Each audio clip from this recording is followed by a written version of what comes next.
Yes, we are live now. Hello friends, this is Ankit. Welcome to our channel. ચાલો શીખીએ. Discuss કરીશું આજે આપણે ચેપ્ટર નંબર 1 રાસાયણિક પ્રક્રિયાઓ અને સમીકરણોનો લેક્ચર નંબર 1 રાસાયણિક સમીકરણો વિશે આપણે ડિસ્કશન કરીશું. વિડીયો લેક્ચરની અંદર તમને કઈ વસ્તુ જોવા મળશે તો પહેલાં આપણે એનું જોઈ લઈએ કે વિડીયો લેક્ચરની અંદર સૌપ્રથમ તમને આપણી જે વિજ્ઞાનની બુક છે એ જે 4 ભાગમાં વહેંચાયેલી છે 4 ભાગો વિશે અને દરેક ભાગ એ 80 માર્કના પેપરમાં કેટલું વેઇટેજ ધરાવે છે એના વિશે ડિસ્કશન કરીશું. અને આપણે શરૂઆતમાં ચેપ્ટરની શરૂઆતના જે ચેપ્ટરમાં કયા કયા પ્રકારના ક્વેશ્ચનો પૂછાઈ શકે છે એનું આપણે ડિસ્કશન કરીશું. જે બોર્ડની બ્લુ પ્રિન્ટ પ્રમાણે ચેપ્ટર કેટલા માર્કનું છે અને કયા કયા ક્વેશ્ચનો આ ચેપ્ટરમાંથી પૂછાય છે એનું ડિસ્કશન કરીશું. ત્યાર પછી આપણે ચેપ્ટરની શરૂઆત કરીશું. ચેપ્ટરની શરૂઆતની અંદર આપણે 2 પ્રવૃત્તિ લેવા જઈ રહ્યા છીએ, પ્રવૃત્તિ 1.1 અને પ્રવૃત્તિ 1.2. તો એનું ડિસ્કશન આપણે આજના લેક્ચરની અંદર કરીશું. તો ચાલો લેક્ચરની શરૂઆત કરીએ. સૌપ્રથમ આપણે જોઈએ કે ભાઈ વિજ્ઞાનની આપણી બુક છે. વિજ્ઞાનની આપણી બુક એ 4 ભાગમાં વહેંચાયેલી છે. રસાયણ વિજ્ઞાન જેને આપણે કેમિસ્ટ્રી કહીએ છીએ, જીવ વિજ્ઞાન જેને આપણે બાયોલોજી કહીએ છીએ, ભૌતિક વિજ્ઞાન જેને આપણે ફિઝિક્સ કહીએ છીએ અને પર્યાવરણ જેને આપણે એન્વાયરમેન્ટલ સાયન્સ કહીએ છીએ, જે આપણે પ્રાઇમરી ધોરણોની અંદર આપણે પર્યાવરણ સબ્જેક્ટ એક આવી ચૂક્યો છે. તો આ પર્યાવરણ સબ્જેક્ટ છે એ બાયોલોજીની બુકની અંદર આવે છે. તો આપણે એ જોઈ લઈશું. રસાયણ વિજ્ઞાનની અંદર આપણને કયા કયા ચેપ્ટર જોવા મળવાના છે તો ચેપ્ટર 1 થી ચેપ્ટર 5 છે વિજ્ઞાનની બુકના, એ આપણા રસાયણ વિજ્ઞાનના ચેપ્ટરો છે. ત્યારબાદ ચેપ્ટર 6 થી ચેપ્ટર 9 એ જીવ વિજ્ઞાનના ચેપ્ટરો છે. ચેપ્ટર 10 થી ચેપ્ટર 13 એ ભૌતિક વિજ્ઞાનના છે. ત્યાર પછી પર્યાવરણ જે ચેપ્ટર 14 થી ચેપ્ટર 16 એ પર્યાવરણ વિજ્ઞાનના છે. મતલબ કે જીવ વિજ્ઞાનની અંદર જ પર્યાવરણ વિજ્ઞાનનો સમાવેશ કરી ચૂક્યા છીએ આપણે, તો એ ધ્યાન રાખજો. રસાયણ વિજ્ઞાન છે આપણા 80 માર્કના પેપરમાં કેટલું વેઇટેજ ધરાવે છે તો રસાયણ વિજ્ઞાનની બુક છે આખી 1 થી 5 ચેપ્ટરો એ 25 માર્કના છે. ત્યાર પછી આપણે કહે 6 થી 9 ચેપ્ટરો જે 22 માર્કના છે. ત્યાર પછી ચેપ્ટર 10 થી 13 3 ચેપ્ટર, ચેપ્ટર 10, ચેપ્ટર 11, ચેપ્ટર 12 અને ચેપ્ટર 13 4 ચેપ્ટરો છે એ 23 માર્કના છે. ત્યાર પછી પર્યાવરણ વિજ્ઞાનના આપણે જે કે લાસ્ટના જે 14, 15 અને 16 3 ચેપ્ટરો છે એ 10 માર્કનું વેઇટેજ ધરાવે છે. હવે પર્યાવરણ વિજ્ઞાન એન્વાયરમેન્ટલ સાયન્સ આપણે પ્રાઇમરી ધોરણથી ભણતા આવ્યા છીએ. એ જ વસ્તુ આપણે ફરીવાર ભણવાની છે. આપણે હવાનું પ્રદૂષણ, જળ પાણીનું પ્રદૂષણ, તો એના વિશે જ આપણે ભણવાનું છે. પછી પર્યાવરણ વિશે થોડું ઘણું કે ભાઈ જંગલો વિશે ભણવાનું છે, ઉર્જાના સ્ત્રોતો વિશે ભણવાનું છે. તો એ પર્યાવરણના જે 14, 15 અને 16 એ ટોપિકો, એ ચેપ્ટરો એવા છે કે જે તમે વાંચશો તો પણ તમને ખ્યાલ આવી જશે. એટલે એકદમ સહેલા ટોપિકો છે. તો આપણે આ કવર કરવાનું શરૂઆત કરી દેવાની છે. તો આપણે પહેલાં રસાયણ વિજ્ઞાનનું પહેલું ચેપ્ટર લઈએ. તો પહેલા ચેપ્ટરની અંદર રાસાયણિક પ્રક્રિયાઓ અને સમીકરણોની અંદર સૌથી પહેલાં સૌથી જરૂરી વાત કે ભાઈ આ ચેપ્ટર બોર્ડની બ્લુપ્રિન્ટ પ્રમાણે 4 માર્કનું છે અને આ ચેપ્ટરમાંથી 2 ક્વેશ્ચન પૂછાય છે 80 માર્કના પેપરની અંદર, જેમાં એક ક્વેશ્ચન હોય છે 3 માર્કનો એટલે કે સેક્શન સીની અંદર એક ક્વેશ્ચન આ ચેપ્ટરનો પૂછાય છે. ત્યાર પછી એક ક્વેશ્ચન છે 1 માર્કનો એટલે કે સેક્શન એની અંદર એક ક્વેશ્ચન આ ચેપ્ટરમાંથી પૂછાય છે. તો આગળ આપણે વાત કરીએ કે ચેપ્ટરનું નામ છે. ચેપ્ટરનું નામને આપણે જોઈએ કે ભાઈ રાસાયણિક પ્રક્રિયાઓ. તો રાસાયણિક પ્રક્રિયાઓ શું છે તો પહેલાં તો આપણે પ્રક્રિયાઓ વિશે જોઈએ કે ભાઈ પ્રક્રિયાઓ 2 પ્રકારની છે, એક ભૌતિક પ્રક્રિયાઓ અને એક રાસાયણિક પ્રક્રિયાઓ. આપણા ચેપ્ટરનું નામ રાસાયણિક પ્રક્રિયાઓ છે, પણ આપણે ભૌતિક પ્રક્રિયા વિશે થોડું જાણી લઈએ કે ભૌતિક પ્રક્રિયાઓ કોને કહીશું તો જેમાં પ્રક્રિયકો અને નિપજો, જેમાં પ્રક્રિયકો અને નિપજો રાસાયણિક રીતે સમાન હોય પણ ભૌતિક રીતે જુદા જુદા હોય.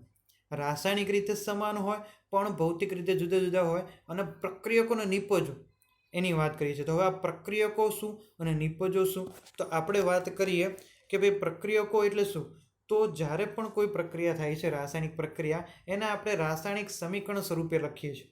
આપણે એકદમ સાદી સમજ મેળવીએ તો આપણે ચા બનાવવાની પ્રક્રિયા કરીએ તો આપણે શું કરીએ છીએ, પહેલાં એની અંદર દૂધ નાખીએ છીએ, એની અંદર ચાની પત્તી નાખીએ છીએ, એની અંદર ખાંડ નાખીએ છીએ. એટલે આપણે પ્લસ પ્લસ કરતા જઈએ, જે ઉમેરતા જઈએ પ્લસ કરતા જઈએ. દૂધની અંદર પ્લસ કરી આપણે કે ચાની પત્તી ઉમેરી, પ્લસ આપણે ખાંડ ઉમેરી અને એમને આપણે ઉકાળીએ અને આપણી ચા તૈયાર થાય છે. તો આવો આપણને ખ્યાલ છે. ઓકે, ચલો ફરી એકવાર આપણે જોઈ લઈએ કે જો તમને ના ખ્યાલ આવ્યો હોય તો આપણે ચા બનાવવાની રીતની વાત કરીએ ફરી એકવાર. તો ચા બનાવવાની રીતમાં આપણે શું કરીએ છીએ કે પહેલાં આપણે દૂધ નાખીએ છીએ, પછી ચાની પત્તી નાખીએ છીએ, એની પછી આપણે ખાંડ નાખીએ છીએ, બરાબર. એને આપણે પછી ગરમ કરીએ છીએ અને ત્યાર પછી આપણે ચા બનાવીએ છીએ. આવી રીતની આપણી કંઈક પ્રોસેસ હોય છે, બરાબર, જે આપણને બધાને ખ્યાલ છે. તો આની અંદર આપણે જે વસ્તુ આપણે નાખી છે, જે ચા બનાવવા માટે આપણે કઈ કઈ વસ્તુ નાખી, તો કે દૂધ, ચા, ખાંડ. તો એ શું છે? પ્રક્રિયકો છે. કે ભાઈ જે વસ્તુ આપણે નાખીએ છીએ પ્રક્રિયા માટે તે આપણા પ્રક્રિયકો છે. અને જે આપણને મળે છે, તો આ બધાને આપણે ગરમ કરીને આપણે શું મેળવ્યું? તો કે ચા મેળવી. તો એ આપણા નિપજો છે. એટલે તમને આની ઉપરથી ખ્યાલ આવી ગયો હશે કે પ્રક્રિયા દરમિયાન જે વસ્તુ આપણે નાખીએ છીએ એ આપણા પ્રક્રિયકો છે, અને જે આપણે મેળવીએ છીએ એ આપણા નિપજો છે. તો પ્રક્રિયકો અને નિપજો વિશે તમને ખબર પડી ગઈ હશે કે પ્રક્રિયકો અને નિપજો રાસાયણિક રીતે સમાન હોવા જોઈએ. રાસાયણિક રીતે સમાન હોવા જોઈએ મતલબ કે એમના સૂત્રો સમાન હોવા જોઈએ, પરંતુ ભૌતિક અવસ્થા જુદી જુદી હોવી જોઈએ. હવે ભૌતિક અવસ્થા શું છે? તો ભૌતિક અવસ્થા વિશેનો ટોપિક આપણે લાસ્ટમાં મૂકેલો છે. તો આપણે પહેલાં ભૌતિક અવસ્થાઓ વિશે જોઈ લઈએ. તો ભૌતિક અવસ્થા આપણે આ ચેપ્ટરની અંદર ભૌતિક અવસ્થા 4 પ્રકારની ભણવાની છે. અહીંયા આપણે 4 પ્રકાર દેખાય છે: ઘન, પ્રવાહી, વાયુ અને જલી. તો ઘન આપણે કહીએ છીએ સોલિડ, ઇંગ્લિશમાં કહીએ તો એને એસ વડે દર્શાવીએ છીએ. પ્રવાહીને આપણે લિક્વિડ કહીએ છીએ, એને આપણે એલ વડે દર્શાવીશું. વાયુને આપણે ગેસ કહીશું, જેને જી વડે દર્શાવીશું. અને જલીયને આપણે એક્વિયસ કહીએ છીએ, જેને આપણે એક્યુ વડે દર્શાવીશું. તો આપણી પાસે 4 અવસ્થાઓ છે: ઘન, પ્રવાહી, વાયુ અને જલીય. તો આ 4 ભૌતિક અવસ્થાઓ આપણે તો ફરીવાર આપણે વ્યાખ્યા ઉપર જઈએ કે પ્રક્રિયકો અને નિપજો રાસાયણિક રીતે સમાન હોય પણ ભૌતિક અવસ્થા જુદી જુદી હોય એવી પ્રક્રિયાને આપણે શું કહીશું? ભૌતિક પ્રક્રિયાઓ કહીશું. તો ઇક્વેશન તમને સમીકરણ દેખાય છે કે સમીકરણ શેનું છે? કે ભાઈ અહીં પાણી છે, H2O એટલે કે પાણી. પાણી છે સોલિડ સ્વરૂપે છે. તો પાણીનું સોલિડ સ્વરૂપ એટલે કે ઘન સ્વરૂપ એટલે શું? તો કે બરફ. મતલબ કે આ જે મૂક્યો છે બરફ મૂક્યો છે, કે આપણે બરફનો ટુકડો ઘરની અંદર આપણે કોઈ એક જગ્યાએ આપણે બરફનો ટુકડો મૂકી દઈએ તો એ બરફનો ટુકડો થોડી વાર પછી પીગળી જાય છે. પીગળી જાય છે એટલે કે પાણી થઈ જાય છે. પાણી એટલે પ્રવાહી થઈ જાય છે, એટલે કે લિક્વિડ થઈ જાય છે. તો આ છે બરફનો ટુકડો, અને એને થોડી વાર મૂકી રાખતા એ પાણી બની જાય છે. તો આ બરફમાંથી પાણીની પ્રક્રિયા છે. તો આ પ્રક્રિયાની અંદર રહ્યું તો પાણી. પાણીનું આપણે અણુસૂત્ર આપણને ખ્યાલ છે કે પાણીનું અણુસૂત્ર H2O છે. તો રાસાયણિક રીતે તો બે સમાન છે, કેમ કે બંને, હવે બરફ હશે તો પણ H2O હશે, પાણી હશે તો પણ H2O જ હશે. તો બંનેના રાસાયણિક સૂત્રો તો સમાન છે, પણ ભૌતિક અવસ્થા જુદી જુદી છે. એક છે ઘન છે, બીજું છે એ પ્રવાહી છે. એટલે આ પ્રક્રિયાને આપણે શું કહીશું? ભૌતિક પ્રક્રિયા કહીશું, કે જેમાં પ્રક્રિયકો અને નિપજો રાસાયણિક રીતે સમાન હોય પણ ભૌતિક રીતે અલગ અલગ હોય. તો એવી પ્રક્રિયાને આપણે ભૌતિક પ્રક્રિયા કહીશું. અને એની અંદર આપણે ઉદાહરણ છે બરફમાંથી પાણી બનવું. આગળ આપણે વાત કરીએ રાસાયણિક પ્રક્રિયાઓની. તો રાસાયણિક પ્રક્રિયામાં શું છે? કે જેમાં પ્રક્રિયકો અને નિપજો રાસાયણિક રીતે જુદા જુદા હોય, પરંતુ ભૌતિક અવસ્થા સમાન પણ હોય અને અસમાન પણ હોય. એટલે આની જેમ એવું નથી કે ભાઈ આમાં તો શું હતું? ભૌતિક પ્રક્રિયામાં તો રાસાયણિક રીતે સમાન હોય, ભૌતિક રીતે ભિન્ન હોય. જ્યારે અહીં રાસાયણિક પ્રક્રિયા છે તો રાસાયણિક રીતે ભિન્ન છે, ભૌતિક અવસ્થા સમાન હોય પણ ખરી અને ન પણ હોય. તો એવી પ્રક્રિયાને આપણે રાસાયણિક પ્રક્રિયા કહીશું. જેમ કે આપણા રોજબરોજમાં જોવા મળતી પ્રક્રિયાઓ છે, તો આપણે આવી પ્રક્રિયાઓ યાદ રાખવાની છે કે આપણી આજુબાજુમાં કઈ કઈ રાસાયણિક પ્રક્રિયા આપણને જોવા મળે છે. તો પહેલાં આપણે જોઈએ કે ભાઈ ઉનાળામાં ઓરડાના તાપમાને દૂધનું બગડવું, કે દૂધ આપણું બગડી જાય છે, કે ભાઈ અત્યારે તો ફ્રીઝરની વ્યવસ્થા થઈ ગઈ છે, કે આપણા ઘરે ફ્રીજની વ્યવસ્થા હોય છે, એટલે આપણે દૂધને ફ્રીજમાં મૂકી દઈએ છીએ એટલે બગડતું નથી. પણ અત્યારના સમયમાં, ઉનાળાના સમયમાં શું થાય છે કે ભાઈ જ્યારે ફ્રીજ નહોતા ત્યારે દૂધ બગડવાની ઘટના બનતી હતી. તો એ રાસાયણિક પ્રક્રિયા છે. લોખંડનું કટાવ, તો આપણને ખ્યાલ છે કે ભાઈ આપણી સાયકલો છે એ ચોમાસા પછી એમાં અવાજ કરવા લાગે છે, કાટ લાગે છે, અને આપણે પછી એ કાટને સાફ કરીએ છીએ તો એ લોખંડનું કટાવ, કથ્થઈ રંગનો કાટ લાગે છે. દ્રાક્ષનું આથવણ થવું એટલે કે દ્રાક્ષ બગડી જવી. ખોરાકનું રંધાવું, જેમ કે આપણે આગળ ચા બનાવી એ રીતે તમે વાત કરો કે ભાઈ રોટલી બનાવો, શાક બનાવો, તો એ ખોરાકનું રંધાવું એ પણ રાસાયણિક પ્રક્રિયા છે. ખોરાકનું પાચન થવું, ખોરાક રંધાય તો ખરી પણ એ ખોરાક આપણે ખાઈએ પછી આપણા શરીરની અંદર જે ક્રિયા થાય છે એ પણ શું છે? ખોરાકના પાચનની જે ક્રિયા થાય છે એ પણ રાસાયણિક પ્રક્રિયા જ છે. આગળ વનસ્પતિ જે પ્રકાશ સંશ્લેષણની ક્રિયા કરે છે ક્લોરોફિલની હાજરીમાં, કે આપણે અગાઉ ભણી ચૂક્યા છીએ વિજ્ઞાનની અંદર, પર્યાવરણની અંદર, કે ભાઈ વનસ્પતિ પોતાનો ખોરાક જાતે બનાવે છે, જેને આપણે પ્રકાશ સંશ્લેષણની ક્રિયા કહીએ છીએ. તો એ પણ શું છે? રાસાયણિક પ્રક્રિયા જ છે. શ્વાસોશ્વાસની ક્રિયા, કે ભાઈ આપણે ખ્યાલ છે કે ભાઈ આપણે શ્વાસમાં ઓક્સિજન લઈએ છીએ, ઉચ્છ્વાસમાં કાર્બન ડાયોક્સાઇડ બહાર કાઢીએ છીએ. તો શ્વાસોશ્વાસની પ્રક્રિયા પણ શું છે? એ રાસાયણિક પ્રક્રિયા જ છે. તો આપણે આ ઉદાહરણો ધ્યાનમાં રાખવાના છે. રોજબરોજના જીવનની અંદર કઈ કઈ રાસાયણિક પ્રક્રિયા જોવા મળે છે એની પછી આપણે વાત કરીએ પ્રવૃત્તિ 1.1, જેની અંદર સંયોગીકરણ પ્રક્રિયા છે, પ્રક્રિયાના પ્રકાર છે. સંયોગીકરણ પ્રક્રિયાનો પ્રકાર છે. આપણે અત્યારે એને કોઈ જ ધ્યાનમાં લેવાનું નથી. આપણે જ્યારે રાસાયણિક સમીકરણો અને રાસાયણિક પ્રક્રિયાઓના પ્રકારો વિશે ભણીશું ત્યારે તમને આઈડિયા આવશે કે ભાઈ કેમ અહીં સંયોગીકરણ પ્રક્રિયા લખ્યું. એટલે અત્યારે આને ખાલી આપણે ઇગ્નોર કરવાનું છે. આપણે પ્રવૃત્તિ 1.1 ઉપર ફોકસ કરીએ. પ્રવૃત્તિ 1.1 એનો હેતુ શું છે? તો મેગ્નેશિયમની પટ્ટીનું હવામાં દહન કરવાનું છે. મેગ્નેશિયમની પટ્ટી લેવાની છે, એને હવામાં દહન કરવાની છે, એટલે કે સળગાવવાની છે. સાદી ભાષામાં કહીએ તો મેગ્નેશિયમની પટ્ટી આપણે 2 સેન્ટીમીટર લાંબી આપણી ફૂટપટ્ટી છે. તો ફૂટપટ્ટીની અંદર આપણે જોઈ શકીએ ભાઈ 2 સેન્ટીમીટર એટલે કેટલું થાય. તો એ 2 સેન્ટીમીટર લાંબી આપણે મેગ્નેશિયમની પટ્ટી લેવાની છે. એને કાચ પેપર વડે ઘસીને શુદ્ધ કરવાની છે. તો આપણે આગળ જેમ વાત કરીએ કે ભાઈ લોખંડનું કટ્ટાવું, એમાં આપણે શું વાત કરી કે ભાઈ તમારી સાયકલો છે એ ચોમાસા પછી શું થાય છે કે ભાઈ બગડી જાય છે, કાટ લાગી જાય છે, અવાજ કરવા લાગે છે, જેને આપણે સાફ કરીએ છીએ. એને આપણે શેનાથી સાફ કરીએ છીએ? તો કે કાચ પેપરથી સાફ કરીએ છીએ. કાચ પેપર તમે બધાએ જોયો હશે, અને ન જોયો હોય તો ઘરે પપ્પા જોડે કે મમ્મી જોડે વાત કરજો. ઘરે તમારા કાચ પેપર હશે જ, એ તમને બતાવશે. તો કાચ પેપર એ કેવો હોય? તો એક બાજુ લીસો હોય, એક બાજુ ખરબચડો હોય. તો ખરબચડા ભાગને લોખંડના કાટ ઉપર ઘસવામાં આવે ત્યારે લોખંડનો કાટ નીકળી જાય છે અને લોખંડ શુદ્ધ થઈ જાય છે. તો એ જ રીતે આપણે શું કરવાનું છે કે ભાઈ મેગ્નેશિયમ છે, એ મેગ્નેશિયમ એ સક્રિય તત્વમાં આવે છે. સક્રિય છે ખૂબ જ, કે જે હવા સાથે આસાનીથી પ્રક્રિયા કરી શકે. હવાની અંદર જે વાયુ આવેલા છે એની જોડે પ્રક્રિયા કરે છે, અને એ શું કરે છે કે ભાઈ અશુદ્ધ બની જાય છે. એ મેગ્નેશિયમની પટ્ટી બીજા જોડે પ્રક્રિયા કરીને અશુદ્ધિઓ એ શું થશે, એની સપાટી પર ચોંટી જશે, એટલે મેગ્નેશિયમની પટ્ટી અશુદ્ધ થઈ જાય છે. એટલે આપણે પહેલાં શું કરવાનું છે, અને કાચ પેપર વડે ઘસીને મેગ્નેશિયમની પટ્ટીને શુદ્ધ કરી નાખવાની છે. અશુદ્ધિઓ હોય એની સપાટી પર એને દૂર કરી દેવાની છે. મેગ્નેશિયમની પટ્ટી છે એ ખૂબ જ ક્રિયાશીલ છે, તેથી તેનું હવામાં શું થાય છે, સરળતાથી દહન થાય છે. અને કાચ પેપર ઘસીને આપણે મેગ્નેશિયમની પટ્ટીને આપણે શુદ્ધ કરી દેવાની છે. હવે જ્યારે શુદ્ધ કરી દઈશું ત્યારે શું થઈ જશે? સફેદ બની જાય છે. કે ભાઈ મેગ્નેશિયમ શું છે? તો કે મેગ્નેશિયમ એ તો ધાતુ છે. તો ધાતુના ગુણધર્મ આપણે 9મા ધોરણમાં ભણી ગયા છીએ કે ભાઈ ધાતુ છે એ તો ચળકાટ ધરાવે છે. પણ મેગ્નેશિયમની પટ્ટી જ્યારે તમે લેશો ત્યારે સૌપ્રથમ લેશો ત્યારે એ ઝાંખી હશે, પણ જ્યારે કાચ પેપર વડે ઘસશો એટલે એ ઝાંખપ છે એ દૂર થઈ જશે અને એ પછી શ્વેત બની જાય છે. મતલબ કે એની ઉપરની અશુદ્ધિઓ હતી ત્યારે ઝાંખી દેખાતી હતી, પણ જ્યારે કાચ પેપર વડે ઘસ્યું એટલે અશુદ્ધિઓ જતી રહી, એટલે કેવી થઈ જાય છે? શ્વેત બની જાય છે. તેને આપણે શું કરવાનું છે? ચીપિયા વડે પકડીને બર્નરની અંદર ગરમ કરવાનું છે. તો ચીપિયા વડે પકડીને બર્નરની અંદર ગરમ કરવાનું છે. તો કઈ રીતે કરવાનું છે?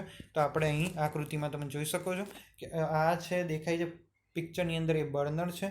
અહીં આપણે ચીપિયો લીધેલો છે. અહીં એની અંદર મેગ્નેશિયમની પટ્ટી છે 2 સેન્ટીમીટર, અને આપણે બર્નરમાં ગરમ કર્યું છે. નીચે આ જે રકાબી જેવું દેખાય છે, નાનું કાચની રકાબી છે, બરાબર, જેને આપણે વોચ ગ્લાસ કહીએ છીએ. કાચની બનેલી હોય છે, એ ખાસ ધ્યાન રાખજો. નાની એવી રકાબી જ સમજી લો, બરાબર. એટલે એને કહેવાય છે વોચ ગ્લાસ. એટલે શું થશે કે અહીં મેગ્નેશિયમની પટ્ટીનું જ્યારે દહન થશે ત્યારે મેગ્નેશિયમની પટ્ટીનું દહન થતી વખતે અહીં એનો રાખ છે, એની પાવડર છે, એ વોચ ગ્લાસમાં ભેગો થાય છે, જે આપણે એકઠો કરવાનો છે વોચ ગ્લાસની અંદર. આગળ વાત કરીએ આપણે કે બર્નરની અંદર આપણે શું કરવાનું છે? બર્નરની જ્યોતમાં પ્રજ્વલિત સફેદ જ્યોતથી સળગે છે. તો આ ધ્યાનમાં રાખવાનું છે કે ભાઈ કેવી જ્યોત સાથે સળગે છે? તો આપણે એક શબ્દ ધ્યાનમાં રાખવાનો કે ભાઈ જગારા મારતી સફેદ જ્યોત સાથે મેગ્નેશિયમની પટ્ટીનું દહન થાય છે. તો એ ખાસ ધ્યાન રાખવાનું છે. રાસાયણિક પ્રક્રિયા આપણે લખવાની છે. તો રાસાયણિક પ્રક્રિયા આપણે કઈ રીતે લખવાની છે? તો પહેલાં શાબ્દિક સમીકરણ, પહેલાં એક પ્રક્રિયાના હેતુ પરથી આપણે એક સમીકરણ બનાવી દઈએ. હવે મેગ્નેશિયમની પટ્ટીનું હવામાં દહન મતલબ શું? તો મેગ્નેશિયમની પટ્ટી મતલબ કે આપણે મેગ્નેશિયમની પટ્ટી લીધી, એ પછી જ્યારે હવામાં દહનની વાત આવી, જ્યારે દહનની વાત આવે એટલે ઓક્સિજન આવે જ. જ્યારે દહનની વાત આવે, સળગાવવાની વાત આવે ત્યારે ઓક્સિજન આવે. આપણે અગાઉ પણ એવું પ્રવૃત્તિઓ કરી ચૂક્યા છે કે ભાઈ મીણબત્તી હતી, મીણબત્તીની ઉપર ગ્લાસ ઢાંકી દઈએ તો શું થાય છે? મીણબત્તી થોડી વારમાં ઓલવાઈ જાય છે. જો એને ઓક્સિજન નહીં મળે તો એ સળગશે નહીં. બરાબર. એટલે કે જ્યારે પણ દહન કરવું હોય, જ્યારે પણ કોઈ વસ્તુ સળગાવવું હોય તો ઓક્સિજન તો હોવો જ જોઈએ, તો જ એનું દહન થાય, જે આપણે અગાઉના ધોરણમાં ભણી ચૂક્યા છીએ. તો મેગ્નેશિયમ પ્લસ ઓક્સિજન આપણે જોઈએ છે. તો અહીંયા આપણે મેગ્નેશિયમ પ્લસ ઓક્સિજન આ આપણે નાખ્યું કે મેગ્નેશિયમની પટ્ટી હતી, હવાની હાજરીમાં દહન કર્યું એટલે આ નાખ્યું. અને નિપજમાં આપણને શું મળ્યું? નાખ્યું શું? તો મેગ્નેશિયમ ને ઓક્સિજન. અને મળ્યું શું? તો રાખ મળી. વોચ ગ્લાસની અંદર આપણે ભેગી કરી. એ રાખ એ શું છે? તો કે મેગ્નેશિયમ ઓક્સાઇડ છે. તો એ જે રાખ જે મળે છે એ મેગ્નેશિયમ ઓક્સાઇડ છે. ભાઈ મેગ્નેશિયમ એ ઓક્સિજન સાથે સંયોજાઈને મેગ્નેશિયમ ઓક્સાઇડ બનાવે છે. પ્રવૃત્તિની અંદર આપણે એક વસ્તુ નોટ કરવાની છે કે ભાઈ આ પ્રવૃત્તિ તમારે શિક્ષકની હાજરીમાં જ કરવાની છે, બરાબર. અને એવું લાગે તો શિક્ષકે અને વિદ્યાર્થીઓએ શું કરવાના છે? ચશ્મા પહેરવીને આ પ્રયોગ કરવાનો છે. તો આની અંદર આપણે પ્રક્રિયકો કોને કહીશું? કે આપણે નાખ્યું શું? તો કે મેગ્નેશિયમની પટ્ટી અને હવાની હાજરીમાં દહન કર્યું એટલે કે ઓક્સિજન. અને મળ્યું શું? તો કે વોચ ગ્લાસમાં આપણે મેગ્નેશિયમ ઓક્સાઇડ મેળવ્યો તો MgO. તો આ આપણો પ્રક્રિયક અને આપણો નિપજ. તો જગારા મારતી જ્યોત સાથે સળગે છે. તો કઈ રીતે જગારા મારતી જ્યોત સાથે સળગે છે? તો અહીં આપણે દેખાય છે જે રીતે આપણે તારામંડળ સળગાવતા હોય અને કેવી રીતે તારામંડળ સળગે છે એ જ રીતે જગારા મારતી જ્યોત સાથે મેગ્નેશિયમની પટ્ટી સળગે છે. આગળ વાત કરીએ પ્રવૃત્તિ 1.2. પ્રવૃત્તિ 1.2ની અંદર પણ આપણે આવું લખ્યું છે કે દ્વિવિસ્થાપન પ્રક્રિયા. આ શું છે? તો કે પ્રક્રિયાના પ્રકાર છે એ આપણે અત્યારે જોવાના નથી. જ્યારે આપણે રાસાયણિક પ્રક્રિયાઓના પ્રકારો વિશે ભણીશું ત્યારે તમને ખ્યાલ આવશે કે દ્વિવિસ્થાપન પ્રક્રિયા શું છે. પ્રક્રિયાની અંદર આપણે શું કરવાનું છે? એનો હેતુ શું છે? પ્રવૃત્તિ 1.2માં કે તમારે લેડ નાઇટ્રેટનું દ્રાવણ લેવાનું છે, જેનું સૂત્ર છે PbNO3 ટ્વાઇસ. સૂત્રો જેટલા ઝડપથી મોઢે રાખશો એટલું વધારે તમને આઈડિયા આવશે. અને તમે 9મા ધોરણની અંદર સંયોજનો બનાવતા શીખી ચૂક્યા છો કે સંયોજનોને આપણે ચોકડી ગુણાકારમાં બનાવતા શીખી ચૂક્યા છીએ. તો એ જ રીતે જેમ કે પોટેશિયમ છે તો પોટેશિયમને આપણે કે ભાઈ સંયોજક પોટેશિયમને આપણે કે વડે દર્શાવતા હતા. આયોડિન છે તો કે આયોડિનને આપણે આય વડે દર્શાવીએ. બંનેની સંયોજકતા +1 બંનેની એક સંયોજકતા છે તો આપણે આવીને ચોકડી ગુણાકાર કરતા હતા અને પોટેશિયમ આયોડાઇડનું સૂત્ર મેળવતા હતા, યાદ હોય તો. તો આ રીતે તમે 9મા ધોરણની અંદર સંયોજનો બનાવતા શીખી જ ગયા છો. તો એ સંયોજનો બનાવતા તમને આવડવું જોઈએ અને સંયોજનો યાદ રાખવાના છે. તો એ ખાસ ધ્યાન રાખજો, સંયોજનો તમારે યાદ રાખવાના છે. લેડ નાઇટ્રેટ એટલે કે PbNO3 ટ્વાઇસ લેડ નાઇટ્રેટનું દ્રાવણ અને બીજી બાજુ લેવાનું છે પોટેશિયમ આયોડાઇડ એટલે KI વચ્ચેનું પ્રક્રિયા છે. એ પ્રક્રિયા તમારે પ્રવૃત્તિ 1.2માં કરવાની છે. તો શું કરવાનું છે? પહેલાં એક ચોખ્ખી સ્વચ્છ કસનળી લેવાની છે અને એની અંદર લેડ નાઇટ્રેટનું દ્રાવણ લેવાનું છે. હવે લેડ નાઇટ્રેટ છે એનું દ્રાવણ તમને રેડીમેડ મળતું નથી, મતલબ કે તૈયાર મળતું નથી. તમારે શું કરવાનું છે કે લેડ નાઇટ્રેટ છે એનો સફેદ રંગનો જે પાવડર હોય એ સફેદ રંગનો પાવડર કસનળીમાં નાખવાનો છે. એની અંદર પાણી નાખવાનું છે.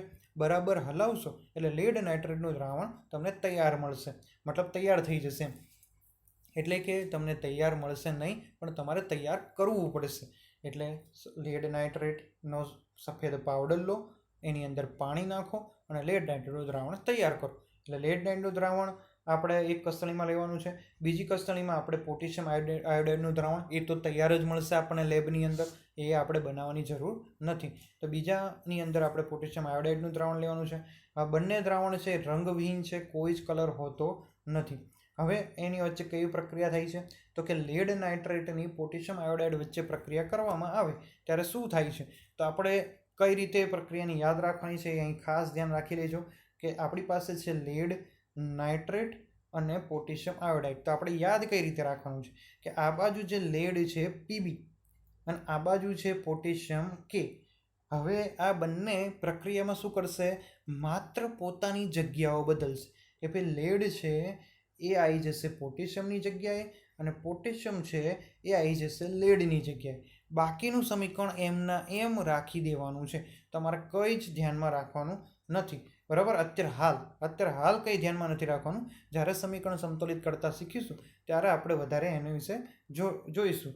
તો આની અંદર લેડ અને આ બાજુ પોટેશિયમ. લેડ છે એ પોટેશિયમની જગ્યા લઈ લેશે, પોટેશિયમ છે લેડની જગ્યા લઈ લેશે. એટલે કે પોટેશિયમ NO3 સાથે એટલે પોટેશિયમ નાઇટ્રેટ બનાવશે અને લેડ એ આયોડિન સાથે એટલે લેડ આયોડાઇડ બનાવશે. તો આ રીતની આખી રાસાયણિક પ્રક્રિયા થાય છે. સમીકરણો જેટલા ઝડપથી યાદ રાખતા શીખો એટલા વધારે સારું છે. સંયોજનોના નામ પણ યાદ રાખતા શીખવાનું છે. આપણે થોડા સમય બાદ આખું સંયોજનોનું એક લિસ્ટ બનાવી દઈશું અને તમે કઈ રીતે યાદ રાખશો એને પણ ડિસ્કશન આપણે આના પછીના કેટલાક વિડીયો પછી આપણે લઈ લઈશું. એટલે તમને ધ્યાન આવી જાય કે અત્યાર સુધીમાં જેટલા પણ વિજ્ઞાનની બુકની અંદર રાસાયણ વિજ્ઞાનના પાર્ટમાં કેટલા સંયોજનો ભણવાના આવે છે એનો આપણે એક લિસ્ટ તૈયાર કરીને આગળ આવતા વિડીયોની અંદર આપણે મૂકી દઈશું. એટલે તમને પણ સરળતા રહે. પણ જેમ બને એમ અણુસૂત્રો મોઢે રાખતા શીખી લેવાનું છે કે ભાઈ NO3 આવે તો કે એની પાછળ નાઇટ્રેટ જ લાગે, આય આવે તો એની પાછળ આયોડાઇડ જ લાગે. તો આ તમારે યાદ રાખવાનું છે અને શીખી લેવાનું છે સંયોજનો બનાવતા.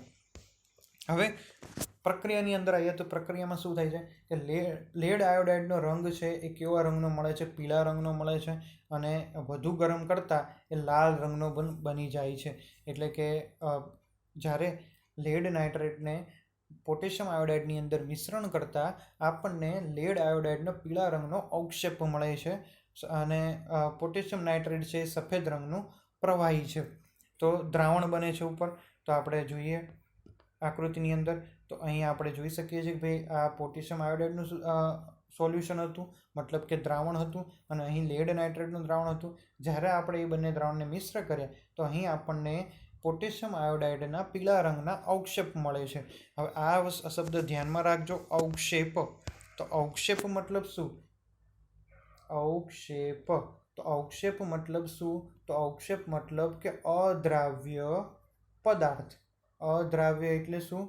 ઓગળ્યા વગરનો પદાર્થ જે પાત્રના તળિયે ભેગો થતો હોય એને કહેવાય અવક્ષેપ. તો અહીં આપણે કસણીમાં શું થાય છે કે ઓગળ્યા વગરનો પોટેશિયમ આયોડાઇડ એ તળિયે ભેગો થાય છે ને એનો રંગ છે પીળા રંગનો રંગ. ખાસ ધ્યાન રાખજો, ઇમ્પોર્ટન્ટ ક્વેશ્ચન કે ભાઈ લેડ આયોડાઇડ એટલે કે PbI2નો રંગ કેવો છે? તો PbI2નો રંગ છે પીળો. આગળ પ્રવૃત્તિ 1.3ની વાત કરીએ આપણે. પ્રવૃત્તિ 1.3 શું કહે છે? તો પ્રવૃત્તિ 1.3ની અંદર આપણે ઝીંક ધાતુ લેવાની છે. તો આપણે અત્યાર સુધી કઈ કઈ પ્રવૃત્તિ જોઈ? તો પહેલાં પ્રવૃત્તિ 1.1ની અંદર મેગ્નેશિયમની પટ્ટીનું દહન કર્યું. પ્રવૃત્તિ 1.2ની અંદર લેડ નાઇટ્રેટ અને પોટેશિયમ આયોડાઇડનું મિશ્રણ કર્યું. અને હવે પ્રવૃત્તિ 1.3ની અંદર આપણે એક ધાતુ લેવાનું છે, ઝીંક ધાતુ, અને બીજું લેવાનું છે હાઇડ્રોક્લોરિક એસિડ, અને એની સાથે આપણે પ્રક્રિયા કરાવડાવવાની છે. તો આપણે શું લેવાનું છે કે ભાઈ એક કોનિકલ ફ્લાસ્ક લેવાનું છે, એની અંદર ઝીંકના ટુકડા નાખવાના છે અને એની અંદર મન સલ્ફ્યુરિક એસિડ નાખવાનું છે, અથવા HCl પણ નાખી શકો, હાઇડ્રોક્લોરિક એસિડ પણ નાખી શકો. તો અહીં આપણે જોઈએ કે એક ફ્લાસ્ક લઈ લીધું છે. એ ચિત્રની અંદર તમારે દેખાય છે કે ભાઈ આ એક ફ્લાસ્ક છે. એની અંદર ઝીંકના ટુકડા નાખ્યા પહેલાં, એની અંદર HCl નાખ્યું એટલે ઝીંકના ટુકડા અને HCl અથવા H2SO4 કોઈ પણ એસિડ તમે નાખી શકો. અને પછી એને એક કાણાવાળું બૂચ લગાડી દીધું અને એની અંદર એક પાઇપ લાઇન મતલબ કે ટ્યુબ, કાચની ટ્યુબ આપણે નાખી, ગ્લાસ ટ્યુબ આપણે નાખી દીધી છે. પ્રક્રિયા શું થાય છે? તો આપણે એ જોઈએ કે ઝીંકના ટુકડાની મંદ હાઇડ્રોક્લોરિક એસિડ સાથેની પ્રક્રિયા થતાં હાઇડ્રોજન વાયુ ઉત્પન્ન થાય છે. હવે આને કઈ રીતે ખબર પડે આપણે? તો પ્રક્રિયાને કઈ રીતે યાદ રાખવી એ પણ ખાસ અહીંયા ધ્યાન રાખીને જોઈ લેજો. હવે ઝીંક છે આ બાજુ છે હાઇડ્રોજન. તો ઝીંક છે એ હાઇડ્રોજનની જગ્યા લેશે અને હાઇડ્રોજન છે એ બહાર છૂટો પડી જશે. એટલે ઝીંક હાઇડ્રોજનની જગ્યા લઈ લે એટલે ઝીંક ક્લોરિન સાથે આવે એટલે એને કહેવાય ZnCl2, અને હાઇડ્રોજન છૂટો પડી જાય એટલે હાઇડ્રોજન છૂટો પડી જાય છે. એટલે આપણે ધ્યાન રાખવાનું કે જ્યારે પણ ધાતુની એસિડ સાથેની પ્રક્રિયા થાય, એટલે હાઇડ્રોજન વાયુ બહાર મુક્ત થાય છે. આ ખાસ ધ્યાન રાખવાનું છે. તો હાઇડ્રોજન વાયુ ઉત્પન્ન થાય છે અને હાઇડ્રોજન વાયુ એ ઝીંકના ટુકડાની આજુબાજુમાં પરપોટા સ્વરૂપે જોવા મળે છે કે ભાઈ વાયુ મુક્ત થાય છે. તો અહીં ઝીંકના ટુકડા સાથે શું થશે? નાના નાના પરપોટા જોવા મળશે જે હાઇડ્રોજન વાયુ દર્શાવે છે. અને ઝીંક ક્લોરાઇડ એ શું છે? તો કે ઝીંક ક્લોરાઇડ એક ક્ષાર છે, જેમ આપણે સોડિયમ ક્લોરાઇડ કહીએ છીએ એ જ રીતે ઝીંક ક્લોરાઇડ છે. તો આ બંને શું છે? ક્ષાર છે. તો આપણે કહીએ કે ભાઈ આ છે ક્ષાર છે. અને આ પ્રક્રિયા દરમિયાન શું થાય છે? કોનિકલ ફ્લાસ્કને આપણે અડીએ, સ્પર્શ કરીએ તો આપણને તે ગરમ લાગે છે. કેમ કે એ ઉષ્માક્ષેપક પ્રક્રિયા છે, એટલે કે ઉષ્મા મુક્ત થાય છે. ઉષ્મા મુક્ત થાય છે, ગરમી મુક્ત કરે છે. આ પ્રક્રિયા છે, આ પ્રક્રિયા દરમિયાન ગરમી મુક્ત થાય છે એટલે આપણને ગરમ લાગે છે. જેમ કે આપણે ચાની વાત કરીએ, ચાને આપણે ગરમ દૂધને ખાંડને ચા નાખ્યા પછી આપણને ચા મળે છે, તો ચાને આપણે શું કરીએ, જ્યારે ઉષ્મા આપીએ છીએ એટલે આપણને ચા ગરમ લાગે છે. તો એ જ રીતે આ પ્રક્રિયા દરમિયાન એમનામ ગરમ લાગે છે આપણને. કોઈ જગ્યાએ બળનરનો ઉપયોગ કરેલો નથી, છતાં પણ ઉષ્મા મુક્ત થતી હોવાના કારણે કેવી થઈ ગરમ લાગે છે આપણને. તો ZnCl2 એ શું છે, તો કે ZnCl2 એક ક્ષાર છે. આગળ આપણે વાત કરીએ તો 3 પ્રવૃત્તિની અંદર જો તમને ખ્યાલ આવી ગયો હશે, પહેલી પ્રવૃત્તિની અંદર આપણે મેગ્નેશિયમની પટ્ટીનું દહન કર્યું અને આપણે વોચ ગ્લાસની અંદર રાખ મેળવ્યું અને મેગ્નેશિયમ ઓક્સાઇડવાળી રાખ આપણે મેળવી. ત્યાર પછી પ્રવૃત્તિ 1.2ની અંદર આપણે પોટેશિયમ આયોડાઇડનું સોલ્યુશન અને લેડ નાઇટ્રેટનું સોલ્યુશન એ બંનેને આપણે મિક્સર કર્યું અને આપણને લેડ આયોડાઇડના પીળા રંગના અવક્ષેપ મળ્યા. અદ્રાવ્ય ઓગળ્યા વગરનો પદાર્થ કસ્તરીના છેડે એકઠો થયો, તો એની વાત કરી. ત્યાર પછી આપણે ઝીંક ધાતુના ટુકડાની અંદર આપણે H2SO4 અથવા HCl કોઈ પણ એક એસિડ નાખ્યું, તો એનાથી શું થયું, હાઇડ્રોજન વાયુ ઉત્પન્ન થયો અને એ હાઇડ્રોજન વાયુ આ કાચની નળી મારફતે બહાર નીકળે છે અને ઝીંકના ટુકડાની આજુબાજુ પરપોટા સ્વરૂપે પણ હાઇડ્રોજન વાયુ દેખાય છે. આ 3 પ્રવૃત્તિ આપણે જોઈ. ત્યાર પછી આપણે એક નાનો એવડો ક્વેશ્ચન જોઈ લઈએ કે રાસાયણિક પ્રક્રિયા દરમિયાન કેવા પ્રકારના ફેરફારો જોવા મળે છે. કે આપણે નાનો એવડો ક્વેશ્ચન છે, ઇમ્પોર્ટન્ટ ક્વેશ્ચન છે કે આપણે શેના આધારે આપણે કહી શકીએ કે ભાઈ રાસાયણિક પ્રક્રિયા થઈ છે કે નહીં. તો આપણે એની વાત કરીએ કે ભાઈ જો પદાર્થની ભૌતિક અવસ્થા બદલાતી હોય તો આપણે કહી શકીએ કે રાસાયણિક પ્રક્રિયા થાય છે. જો પદાર્થની ભૌતિક અવસ્થા બદલાતી હોય તો આપણે કહી શકીએ કે રાસાયણિક પ્રક્રિયા થાય છે. તો ભૌતિક અવસ્થાઓ કઈ છે, ઘન, પ્રવાહી, વાયુ અને જલીય. તો આપણે આગળ વાત કરીએ હવે આની અંદર ભૌતિક અવસ્થા બદલાઈ છે તો જોઈએ કે ભાઈ ઝીંકની ભૌતિક અવસ્થા ધાતુ હતી એટલે એને આપણે ઘન કહીએ. HCl એ એસિડ અને બેઝ હોય એ હંમેશા જલીય જ હોય, તો જલીય છે. જ્યારે અહીં ઘન છે તો આપણને મળે છે શું, વાયુ સ્વરૂપે મળે છે. તો આ ભૌતિક અવસ્થા બદલાઈ ગઈ કે ભાઈ આ ઘન હતું, આ જલીય હતું અને આપણને નિપજમાં મળે છે શું, તો કે વાયુ સ્વરૂપે મળે છે. નાખ્યું હતું ઘન અને જલીય, જ્યારે મળ્યું આપણને વાયુ, તો આ શું થઈ ગઈ, ભૌતિક અવસ્થા બદલાઈ, મતલબ કે રાસાયણિક પ્રક્રિયા કહેવાય. આગળ રંગમાં પરિવર્તન થાય, તો રંગમાં પરિવર્તનની આપણે વાત કરી આની અંદર કે ભાઈ બંને દ્રાવણ પોટેશિયમ આયોડાઇડનું દ્રાવણ હોય કે લેડ નાઇટ્રેટનું દ્રાવણ હોય, બંને રંગવિહીન દ્રાવણ હતા. જ્યારે પ્રક્રિયા થઈ તો પીળા રંગના અવક્ષેપ મળ્યા તો રંગ બદલાણો. રંગવિહીન હતું એ રંગવિહીનમાંથી આપણને પીળો રંગ મળ્યો, તો આ શું થઈ ગયું, રંગમાં ફેરફાર થયો, રંગ પરિવર્તન થયું, તો આ પણ થઈ ગયું. આગળ વાત કરીએ આપણે વાયુનો ઉદ્ભવ, તો વાયુનો ઉદ્ભવ કઈ રીતે, તો ત્રીજી પ્રવૃત્તિની અંદર આપણે જોયું કે ભાઈ ઝીંકના ટુકડાની અંદર જ્યારે HCl એસિડ અથવા H2SO4 આપણે નાખ્યું તો શું થયું કે આની અંદર હાઇડ્રોજન વાયુ મુક્ત થયું અને પાઇપલાઇન મારફતે બહાર નીકળ્યું. તો એની વાત કરીએ તો એમાં શું થયું, વાયુનો ઉદ્ભવ થયો. એની પછી આપણે કે તાપમાનમાં ફેરફાર, તાપમાનમાં ફેરફાર માટે પણ ત્રીજી પ્રવૃત્તિ થઈ કે ઝીંક ધાતુની HCl સાથેની પ્રક્રિયા થઈ. તો આ પ્રક્રિયા દરમિયાન શું થયું કે આ કોનિકલ ફ્લાસ્ક છે એ શું થઈ ગયો, બહુ ગરમ થઈ ગયો. જ્યારે સ્પર્શ કર્યો ત્યારે ગરમ થયો, મતલબ કે પ્રક્રિયાની પહેલાં કોનિકલ ફ્લાસ્ક ગરમ નહોતો પણ પ્રક્રિયા પછી એ કોનિકલ ફ્લાસ્ક ગરમ થઈ ગયો. તો પહેલાં ગરમ નહોતો, હવે ગરમ થઈ ગયો, તો તાપમાનમાં ફેરફાર થયો. તો તાપમાનમાં ફેરફાર થાય તો પણ આપણે શું કહીએ કે ભાઈ રાસાયણિક પ્રક્રિયા થાય છે. તો આપણે આ 4 વસ્તુ ધ્યાનમાં રાખવાની છે. એક ઇમ્પોર્ટન્ટ ક્વેશ્ચન, રાસાયણિક પ્રક્રિયા દરમિયાન કેવા ફેરફાર થાય છે, તો ભૌતિક અવસ્થા બદલાય, રંગ પરિવર્તન થાય, વાયુનો ઉદ્ભવ થાય અને તાપમાનમાં પરિવર્તન થાય. તો 4 વસ્તુ તમારે ધ્યાનમાં રાખવાની છે. તો લેક્ચરની અંદર તમને ખ્યાલ આવી ગયો હશે કે પહેલે તો તમારે આ વસ્તુ નોટ કરી દેવાની છે કે ભાઈ આ ચેપ્ટર કેટલા માર્કનું છે અને કયા ક્વેશ્ચનો પૂછાય છે બોર્ડની જૂની બ્લુ પ્રિન્ટ પ્રમાણે. તો એ પણ ખાસ ધ્યાન રાખી લેવાનું છે. અને રોજબરોજના જીવનમાં જોવા મળતી રાસાયણિક પ્રક્રિયાઓ, ત્યાર પછી પ્રવૃત્તિ 1.1, પ્રવૃત્તિ 1.2, પ્રવૃત્તિ 1.3, તો એ ખાસ ધ્યાન રાખી લેવાનું છે. સમીકરણો અત્યારે નહીં આવડે કોઈ વાંધો નથી, આપણે પછી શીખવાના જ છીએ કઈ રીતે રાસાયણિક સમીકરણો બનાવી શકાય. અને આ છેલ્લે આપણે ઇમ્પોર્ટન્ટ ક્વેશ્ચનો જોયો કે રાસાયણિક પ્રક્રિયા દરમિયાન કેવા ફેરફાર જોવા મળે છે. તો લેક્ચરની અંદર તમને ખ્યાલ આવી ગયો હશે. જો વિડીયો ગમ્યો હોય તો લાઇક કરો, તમારા મિત્રો સાથે શેર કરો અને અમારી ચેનલ ચાલો શીખીને સબસ્ક્રાઈબ કરો. વિડીયો જોવા માટે થેન્ક યુ. Take care.